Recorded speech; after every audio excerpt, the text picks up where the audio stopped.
Seja muito bem-vindo ou bem-vinda você que se interessou em acompanhar o nosso estudo. Seguimos a série de reflexões sobre o livro de Isaías e hoje nós vamos abordar o capítulo 30 ao capítulo 35. Importante você ter a sua Bíblia com você, porque vamos usar algumas das passagens como base para o nosso estudo. E junte-se a mim agora numa oração ao Deus eterno para que Ele nos oriente ao longo de todo este estudo. Deus e Pai eterno, nós te suplicamos que Tu nos abençoes, que Tu estejas com cada um que nos acompanha nesse estudo e que Tu nos oriente, Senhor, para entendermos a Tua palavra e também aplicarmos o que estivermos entendendo à nossa vida. Tudo isso te pedimos e te agradecemos em nome de Jesus. Amém. Muito bem, como dissemos, nós vamos abordar nos capítulos todos de 30 a 35 alguns dos avisos contra cidades e nações que Isaías escreveu. Nós vimos anteriormente que entre o capítulo 28 e 33, Isaías escreveu 6 ais ou 6 avisos contra cidades ou nações. E aí no quadro você pode encontrar os 6 avisos que nós estamos mencionando. O primeiro, estabelecer prioridades erradas, contra a vontade de Deus, contra nós estabelecermos prioridades erradas, contra nós praticarmos religião de forma mecânica, o desagrado de Deus em nós acharmos que Deus não vê o que está acontecendo, o desagrado dele em nós desprezarmos Deus sendo autossuficiente, o desagrado também quando nós valorizamos os conselhos do mundo e um alerta contra os destruidores assírios, que nós vamos agora explicar em mais detalhes ao longo do nosso estudo. E no estudo anterior, como nós mencionamos, nós vimos os 3 desses primeiros avisos. E hoje nós veremos os 3 últimos, o 4, o 5 e o 6. Para nós entendermos melhor a aplicação desses avisos, é importante nós compreendermos um pouco mais sobre o contexto histórico, sobre o ambiente em que Isaías estava vivendo. Nós sabemos que Isaías participava da diplomacia do Reino de Judá. O Reino de Judá ficava ao sul, capital Jerusalém. E foi neste Reino de Judá que Isaías passou grande parte do seu ministério vivendo em Jerusalém. Dependendo de qual era o rei que estava no trono, as profecias de Isaías eram mais ou menos bem recebidas. De um modo geral, talvez ele não fosse muito bem ouvido em todos os tempos. Como mencionamos, dependendo do rei, quem estava ali no trono, a coisa funcionava mais facilmente. Isaías vai escrever contra algumas nações, como a Síria, Babilônia, Egito, Tiro, Edom, Amon e Arábia. São profecias contra, claramente, essas nações que foram escritas dentro de um determinado contexto. O pano de fundo da época era uma situação geopolítica, tempos bastante difíceis, tempos de dominação de força e de destruição. Entretanto, o escopo dessas profecias, elas não se limitam apenas àquele tempo histórico em que Isaías escreveu este texto, mas elas transcendem o tempo, transcendem a geografia e transcendem também o público-alvo, chegando até nós. Elas são aplicáveis à nossa vida e o desafio que nós temos dos nossos estudos é exatamente identificar o que esses estudos, o que essas circunstâncias têm em comum com a nossa vida prática, do nosso cotidiano. Nos capítulos 30 e 33, em que nós vamos examinar em mais detalhes nesse estudo, o foco de Isaías é contra a nação do Egito. Outra pergunta que é importante nós termos em mente para entendermos esse contexto é por que Isaías participava da diplomacia da época. A tradição diz que Isaías era primo do rei Uzias. O rei Uzias tinha sido avô do Acaz, do pai do Isaías. Portanto, Isaías tinha algum acesso à corte. E Deus queria que Isaías estivesse neste ambiente da corte, porque isso fazia parte da sua função profética. E por que isso? Porque naqueles tempos nada era puramente secular. Acontecia que dentro da cultura da época, os deuses eram deuses da terra. Então, o Egito tinha os seus deuses, deuses do Egito. A Síria tinha os seus deuses, deuses da Síria. Canaã tinha os seus deuses e também Judá tinha Javé como o seu Deus. Dentro do nosso entendimento, Javé era o Deus único, real, que existia, era o Deus de todos. Mas os demais povos não aceitavam isso, eles tinham as suas próprias divindades. Então, dentro daquela cultura, havia essa diferença entre os deuses de cada país, de cada nação. E acontecia que quando Judá entrava numa aliança com outras nações, era assumido que Javé fazia parte daquela aliança. Se havia uma negociação entre uma nação e outra, os deuses de uma nação participavam da negociação com os deuses da outra nação. Então, se Judá entrasse numa negociação, Javé estava do lado de Judá, iria, segundo o entendimento não só dos habitantes de Judá, mas dos demais povos, o Javé ia, de alguma forma, participar daquela negociação. Se houvesse uma aliança em que Judá tomava um papel secundário na aliança, o entendimento é que também Javé possuía um papel secundário em relação aos outros deuses. Se Judá entrasse numa negociação internacional, assumia-se que Javé também iria participar daquela negociação internacional, se relacionando e se comunicando com as divindades dos outros povos. Isso era o entendimento dentro da cultura da época. E aí nós vamos encontrar até situações assim interessantes que em certos tratados entre governos, os deuses eram invocados como testemunhas. Então aquilo era a participação das divindades na política da época, era uma realidade. Daí a importância de Isaías estar presente no reino de Judá como o profeta de Deus que iria interpretar a palavra de Deus e levar a palavra de Deus para aqueles habitantes da cidade, para os governantes, para o rei do reino de Judá. No próximo quadro, nós vemos aqui por que Isaías não queria a aliança de Judá com o Egito. Isso era uma realidade, nós vamos ver o que estava acontecendo. Havia uma forte pressão política para que Judá se aliasse ao Egito, mas Isaías era contra e nós vamos entender por quê. Nós sabemos pelo relato histórico e pelo relato bíblico também que a Síria era o império dominante em toda aquela região. E aquela região ela começava no norte da Mesopotâmia e ia até o Egito e mais abaixo ainda até a Etiópia. Então tudo aquilo era domínio da Assíria. E eles exerciam o poder deles através de um exército muito forte que pressionava todas aquelas nações, aqueles povos, e obrigavam a que esses povos pagassem tributos anuais, às vezes tributos até pesados. E quando Ezequias, que era o filho do Acás, ele se torna o rei de Judá em 715, naquela época o povo já estava cansado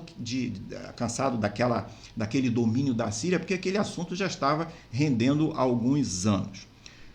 Judá, Egito e as outras nações desejavam se libertar do jugo da Síria. Era óbvio, porque eles estavam oprimidos, tinham que pagar os impostos e ninguém gostava daquela situação, a não ser os próprios assírios. Uma vez no trono, Ezequias começa a considerar algum tipo de rompimento possível em relação a esse jugo da Assíria. A opressão jugo esse, que havia começado desde a época do seu pai, Acás, já anos antes. Nós até no estudo anterior nós mencionamos esse fato, Havia uma guerra entre a Síria, o reino do norte, contra Judá, para que ele se aliasse com eles para combater os assírios. Então aquela situação de crise já estava se propagando há algum tempo. E é interessante que entre todas aquelas nações que tinham interesse de se colocar contra a Síria, o Egito também, obviamente, estava entre elas. E o interessante é que o Egito tinha uma estratégia diferente das demais. E qual era essa estratégia? O Egito ele estava localizado bem mais distante da Síria e ele tinha como intenção convencer todos os povos que estavam no caminho entre o território assírio e o território do Egito que esses povos se insurgissem contra a Síria e formassem uma aliança. E com isso, se isso fosse bem sucedido, com isso o Egito conseguiria um cinturão de proteção entre eles e a Assíria. Como que isso iria funcionar? Se a Síria decidisse invadir o Egito, ao longo do caminho, à medida que eles fossem se aproximando do Egito, eles iam encontrar diversos povos, diversas nações que iriam se opor à passagem do exército assírio. Então, com isso, o Egito estaria mais bem protegido. Ele tinha essa estratégia em mente. E uma das primeiras movimentações que ele faz nesse sentido, ele convence os filisteus da cidade de Asdod, lembrando que a Filístia, que era a terra dos filisteus, é hoje aquela região chamada faixa de Gaza, ela fica ao sul do reino de Judá. Então, o Egito convence Asdod, essa cidade, a se insurgir. Em 712, eles se insurgem contra a Síria, declaram que não vão mais pagar o imposto, e aí o que acontece? O império reage e envia soldados que capturam a cidade de Asdod. E isso é relatado em Isaías 21, nós temos uma menção a isso, e eu posso ler rapidamente aqui. Ele diz o seguinte: no ano em que Tartã, enviado por Sargão, rei da Síria, veio a Asdod, atacou a cidade e a conquistou.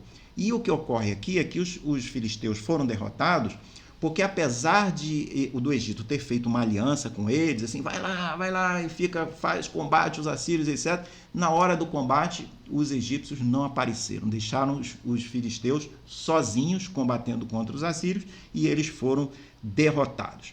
Nesse meio de tempo, Ezequias, que estava no trono, começa a receber apelos de vários países, inclusive, especialmente do Egito, para também montar aquela aliança de resistência à Assíria. E o Isaías estava ali perto do Ezequias, aconselhando ele, dizendo: olha, não faça essa aliança com o Egito, não é a palavra de Deus, não é a vontade de Deus que você se coloque contra a Síria em aliança com o Egito e com os outros países. O Isaías sabia que o Egito não era uma boa solução, e ele possivelmente argumentava com o rei Ezequias, dizendo: olha, da mesma forma que eles fizeram uma aliança com os filisteus e na hora do combate eles se retiraram, simplesmente não apareceram e deixaram os filisteus sozinhos, possivelmente vai acontecer a mesma coisa com Judá. Se Judá fizer uma aliança com o Egito, você não tem nenhuma garantia que eles vão combater lado a lado com Judá contra as forças dos assírios. Além disso, Isaías tinha dois outros motivos muito fortes para não fazer aquela aliança. O primeiro motivo é que ele estava convencido de que não havia força humana possível que fosse forte o suficiente para se contrapor ao exército assírio. Então não adiantava fazer alianças, porque eles não iriam vencer de qualquer maneira, segundo a análise que o próprio Isaías havia feito. E o outro motivo pelo qual Isaías estava absolutamente convencido de que não era uma boa solução fazer essa aliança, é que Deus já havia se manifestado a Isaías, e Isaías já havia comunicado isso a Ezequias, de que ele, Jeová, ele, Javé, é que seria aquela pessoa, aquela divindade, o Deus que iria libertar Judá, e iria proteger Judá dos assírios. Então, se Deus estava dizendo: deixa que eu vou resolver o problema, por que insistir em fazer uma aliança e, de certa forma, virar as costas para Deus e tentar uma solução própria?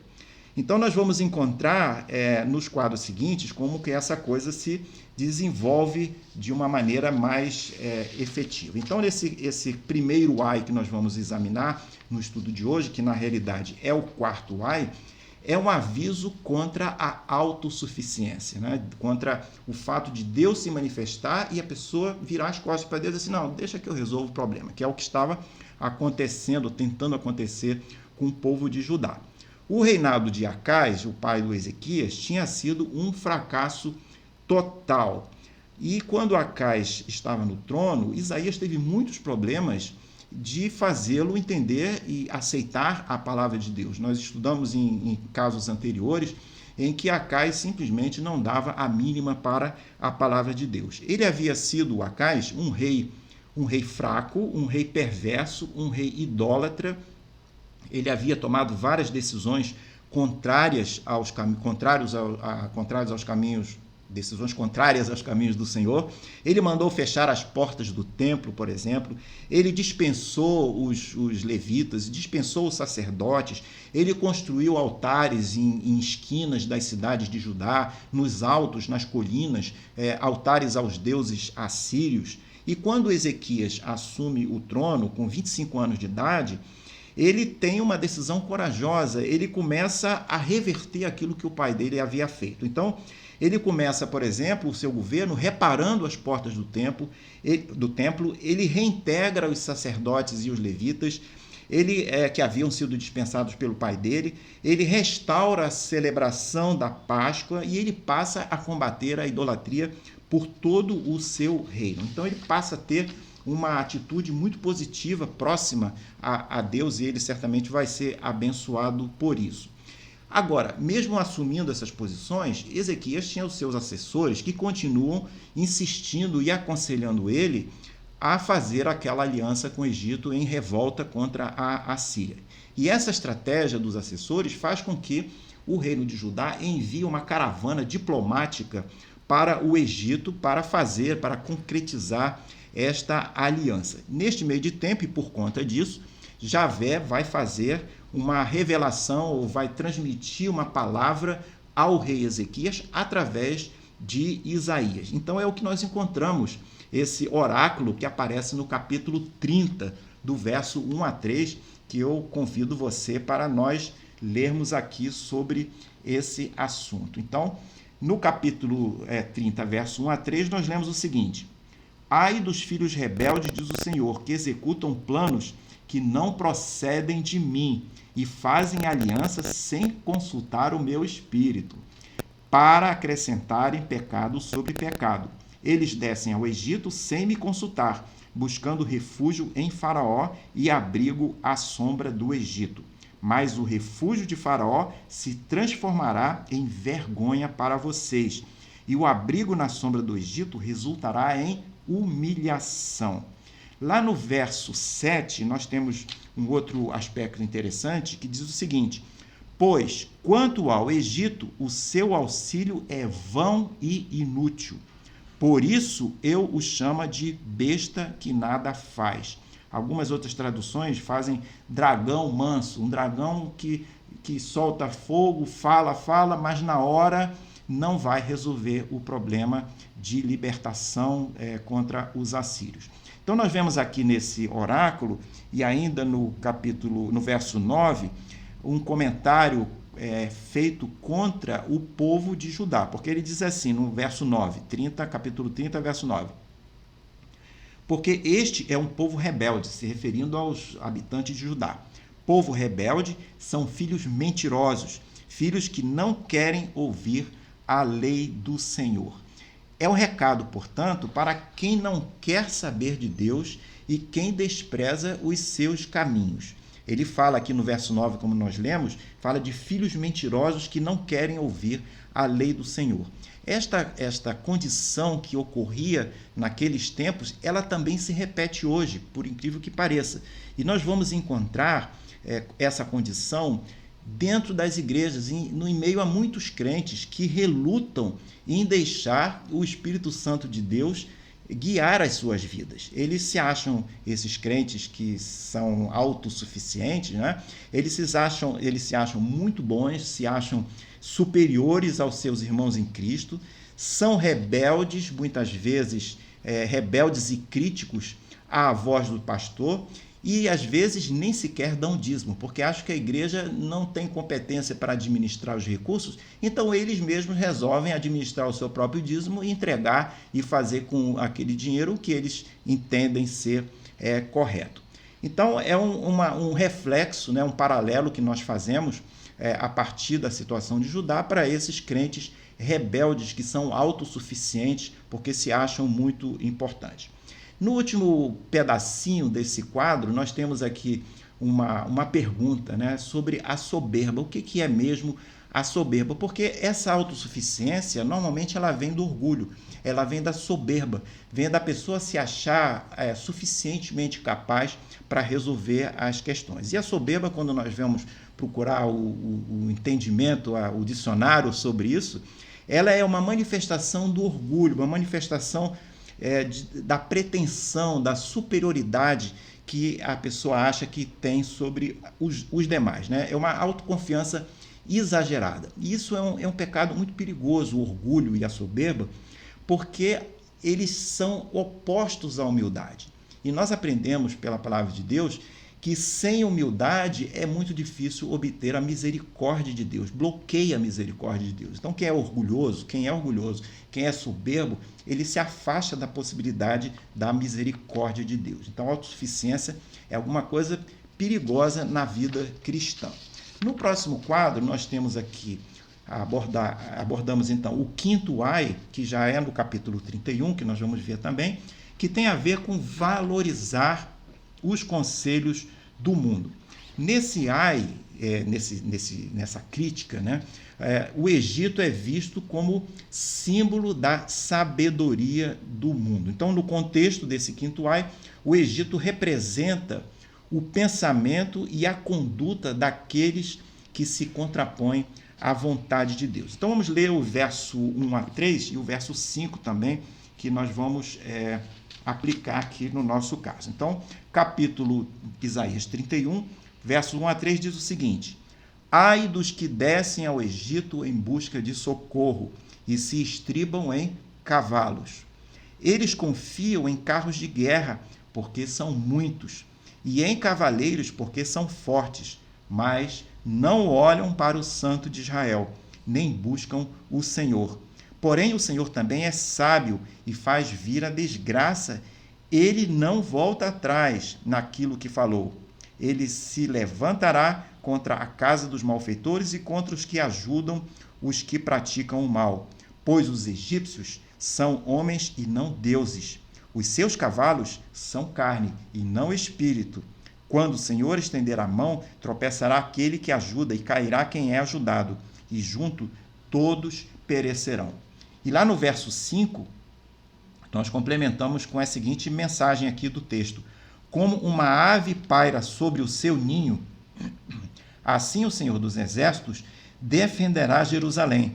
Ele a defenderá e salvará, poupará e livrará.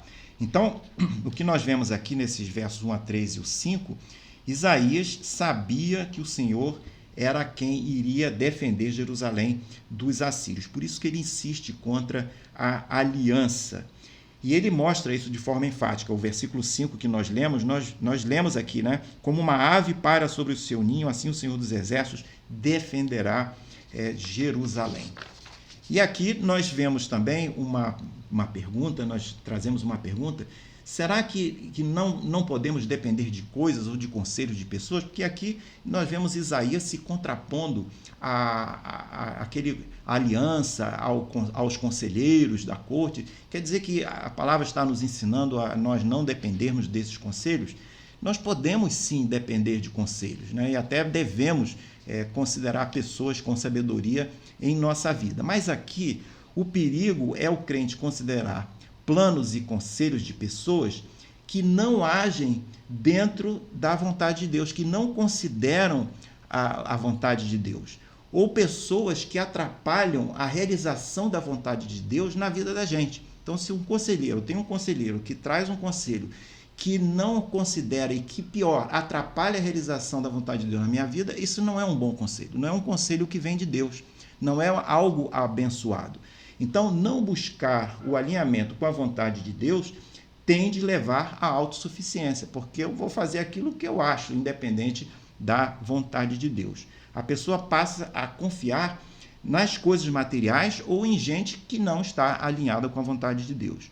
Então, não quer dizer que nós não possamos depender de pessoas, não possamos depender de conselhos, mas os nossos conselhos e a fonte da nossa confiança deverá levar em conta a vontade de Deus, deverá levar em conta o Senhor. As coisas e as pessoas que vierem nos aconselhar, elas precisam estar alinhadas com a vontade de Deus. Se isso não for possível, se não tivermos amizades ou conselhos que sejam alinhados com a vontade de Deus, é melhor até que nós nos afastemos dessas pessoas, porque são pessoas que não serão bênçãos para nós, porque não estão alinhadas com a vontade de Deus. Então, nós vemos aqui no nosso quadro, Isaías insiste com Judá a não depender do Egito. Então, esse é o grande esforço que Isaías faz nesse momento. No próximo quadro, nós seguimos rumo ao sexto ai, na realidade, que é o ai que nós vamos encontrar no capítulo 33. Esse sexto ai, ele tem a ver com aviso contra os destruidores assírios. E nós vamos ler daqui a pouco o verso 1. Mas antes, vale nós observarmos que esse aviso, esse ai, ele não é contra Israel, contra Judá, não é contra o povo de Deus, mas sim contra os destruidores que estavam importunando e atacando o povo de Deus. Então é um ai contra os inimigos, especificamente contra os assírios. Então no capítulo 33, no verso 1, nós lemos o seguinte: ai de você, destruidor, falando da Síria, diretamente para a Síria. Ai de você, destruidor que nunca foi destruído. Ai de você, traidor que nunca foi traído. Quando você acabar de destruir, será destruído. Quando acabar de trair, será traído. Historicamente, então, esse aviso não é contra Judá, mas contra a própria Assíria. E nós vamos ver que a história registra que o rei da Síria foi traiçoeiramente assassinado pelos seus próprios filhos, que estavam interessados em tomar o trono do seu pai. Então nós vemos aqui uma certa profecia do que haveria em termos de traição no próprio governo da Síria, a ação de Deus para proteger o seu povo. Haveria alguma aplicação hoje ao aviso dado aos destruidores assírios, né? Como que nós podemos trazer, que paralelo nós podemos fazer com aqueles episódios com a nossa vida hoje? Sim, será que há aplicação? Certamente que há aplicação. E, por exemplo, nós podemos considerar este aviso como aplicável a certos crentes que, apesar de não fazerem parte do exército assírio, costumam fazer certos estragos na vida e no trabalho de outros crentes dentro da igreja.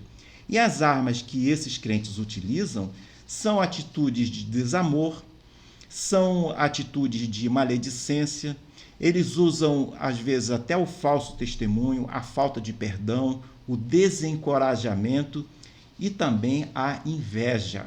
E a inveja é um pecado complicado, é um pecado muito sério. E para nós entendermos bem, a inveja é a pessoa não querer que o outro tenha, não querer que o outro realize, não querer que o outro seja. É diferente da cobiça. Cobiça, a pessoa quer para si, eu quero aquela coisa para mim. A inveja não, ele não quer para ele. Ele quer que o outro não tenha aquilo. E muitas vezes, crentes no ambiente da igreja têm esses sentimentos negativos de inveja contra os seus irmãos que estão, às vezes, numa posição de liderança, estão realizando algum trabalho e eles não fazem aquele trabalho, mas não gostam daquele irmão que está fazendo o trabalho e, de certa forma, prejudicam a realização do trabalho. Então, esse é o comentário aqui contra os assírios, ele vale também para esse perfil, para esse tipo de crente que se arma de preconceito e arma de julgamentos em relação ao próximo, tem raiva e até mesmo tem ódio, algum tipo de ódio contra o seu próprio irmão. Então são atitudes e sentimentos altamente negativos e pecaminosos que têm como objetivo destruir o próximo. E aí nós temos aí um resumo no seu quadro de 4 sumários, né, dessas atitudes de desamor, de maledicência, como nós falamos, nós mencionamos, que são formas de nós aplicarmos essas atitudes que os assírios tinham em relação ao reino de Judá e com isso fazer o nosso paralelo aos dias de hoje. Muito bem, mas aí o que nós podemos fazer diante de tudo isso, né? A palavra de Deus nos dá uma indicação. Então, quando nós vamos no capítulo mesmo, nesse capítulo 33 que nós estamos, no verso 21 e 22, nós lemos o seguinte, capítulo 33, 21 e 22. Mas o Senhor ali nos será grandioso, fará às vezes de largos rios e canais.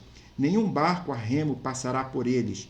Navio grande por ele não navegará. Então aqui ele está fazendo uma menção, naquela época era muito importante os obstáculos da geografia para proteger uma cidade murada. E aqui ele está dizendo que o próprio Deus fará esses obstáculos através de um rio difícil de atravessar, vai impedir os barcos de atravessar, está dizendo que o Senhor protegerá aqueles que buscam a sua presença. No verso 22 ele diz ainda, porque o Senhor é o nosso juiz, o Senhor é o nosso legislador, o Senhor é o nosso rei, ele nos salvará. Então, a partir desse texto, nós podemos concluir que Deus é o nosso refúgio. Ele que poderá proteger o crente de ser atacado e também poderá ajudar aquele que está com a pretensão de destruir, ele pode demover esse crente do seu caminho equivocado e fazer com que esse crente que está, vamos dizer, militando do lado dos assírios, que esse crente possa mudar também os seus caminhos.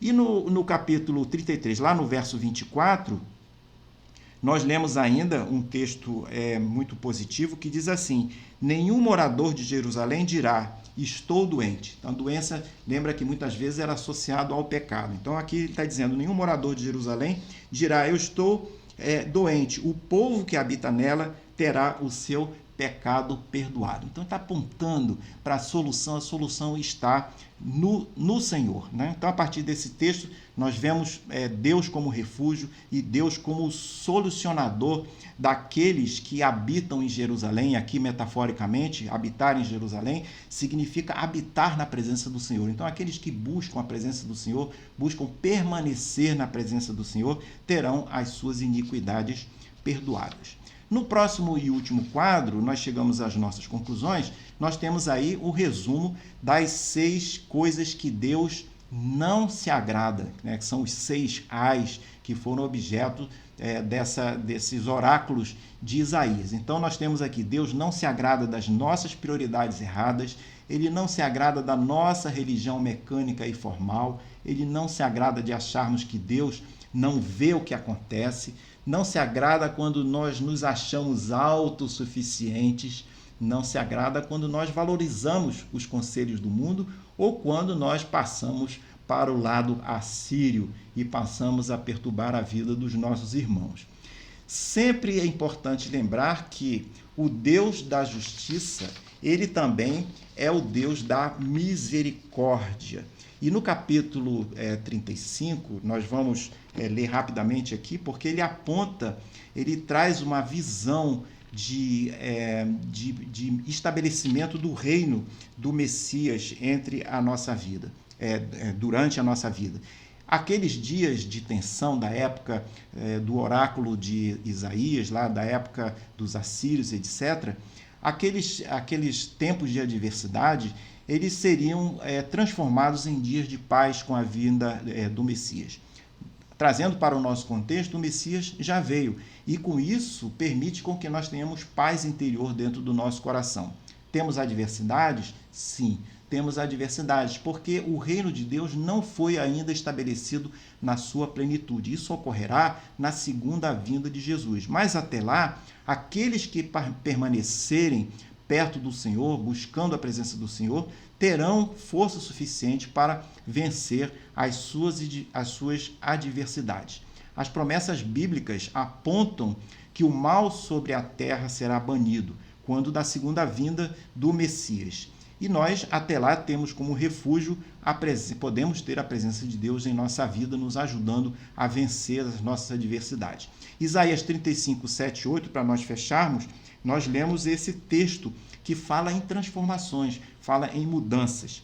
Ele diz lá no verso 7, a areia escaldante se transformará em lagos e a terra seca em mananciais de água, onde os chacais costumam viver, crescerá erva com canas e juncos. No verso 8 ainda diz, e ali haverá uma estrada, um caminho que será chamado de caminho santo. Os impuros não passarão por ele, pois será somente para o povo de Deus. Quem passar por esse caminho, mesmo que seja um tolo, não se perderá. O texto que nós lemos aqui aponta para um caminho. Para passarmos por esse caminho, vale lembrar o que nós encontramos em João 14,6. São palavras de Jesus que diz, eu sou o caminho, a verdade e a vida, e ninguém vem ao Pai se não for por mim. Espero que você esteja trilhando este caminho. E se você ainda não estiver trilhando, talvez essa seja uma oportunidade de você refletir sobre isso e passar a trilhar este caminho. Espero que você esteja trilhando esse caminho, que você possa também considerar estes 6 avisos que nós aprendemos com Isaías e possa aplicá-lo em sua vida. No próximo quadro, você poderá ver um panorama dos nossos estudos de todo esse trimestre, nosso planejamento até o final do mês de dezembro, e vamos ficando por aqui com o nosso estudo. Espero que você tenha gostado. Se você gostou, fale do estudo para os seus amigos, mande o link para os seus amigos que você acha que poderão se interessar pelo estudo. Se inscreva no canal para receber os avisos dos próximos estudos assim que eles forem postados. E eu espero que você tenha uma excelente semana. Deixo aqui o meu abraço.